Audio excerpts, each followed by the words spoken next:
Hello friends, இன்றைக்கி இந்த வீடியோவில் சிக்கன் ஃப்ரை சிம்பிளாகவும் ஹெல்த்தியாகவும் எப்படி செய்யலாங்கிறத பார்க்கலாம்.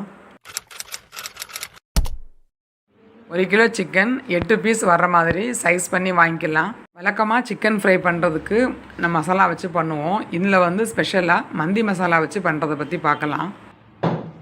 இந்த மசாலா செய்கிற லிங்க்கு டிஸ்கிரிப்ஷன் பாக்ஸில் கொடுத்துருக்கேன். இதுக்கு தேவையான மசாலா 2 டேபிள் ஸ்பூன் மந்தி மசாலா, ஒரு 3 டீஸ்பூன் சால்ட்டு, அப்புறம் 4 டீஸ்பூன் லெமன் ஜூஸ். இது எல்லாத்தையும் போட்டு நல்லா மிக்ஸ் பண்ணிடலாம்.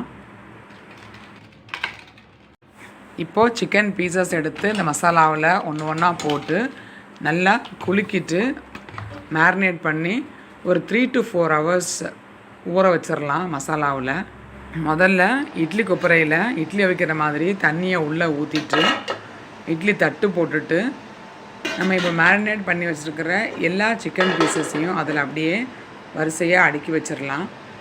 இது ஒரு 10 நிமிஷம் ஹை ஃப்ளேம்லேயே இந்த சிக்கன் பீசஸ் ஆவிலே வேகட்டும்.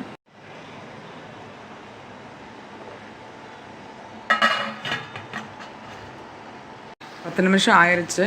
இப்போ திறந்து பார்த்தோன்னா நல்லா சிக்கன் வெந்திருக்கும்.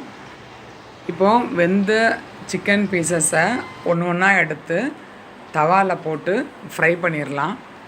ஒரு 50 ml எண்ணெய் மட்டும் தவாவில் ஊற்றிட்டு ஒவ்வொரு சிக்கன் பீசஸையாக எடுத்து அடுக்கி வச்சிடலாம் ஃபுல்லாக.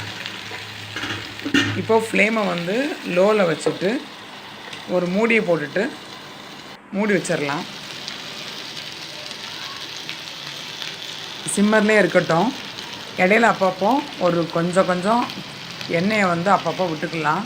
கொஞ்சம் அடி பிடிக்கிற மாதிரி இருந்துச்சுன்னா கொஞ்சம் எண்ணெய் அப்பப்போ ஊற்றிட்டு 2 பக்கமும் நல்லா கிறிஸ்பியாக வர்ற மாதிரி திருப்பி போட்டுட்டோன்னா அவ்வளோதான். நல்ல சிம்பிளான ஹெல்த்தியான சிக்கன் ஃப்ரை ரெடி ஆயிடும். இதை கண்டிப்பாக ட்ரை பண்ணுங்கள். தேங்க்ஸ் ஃபார் வாட்சிங்.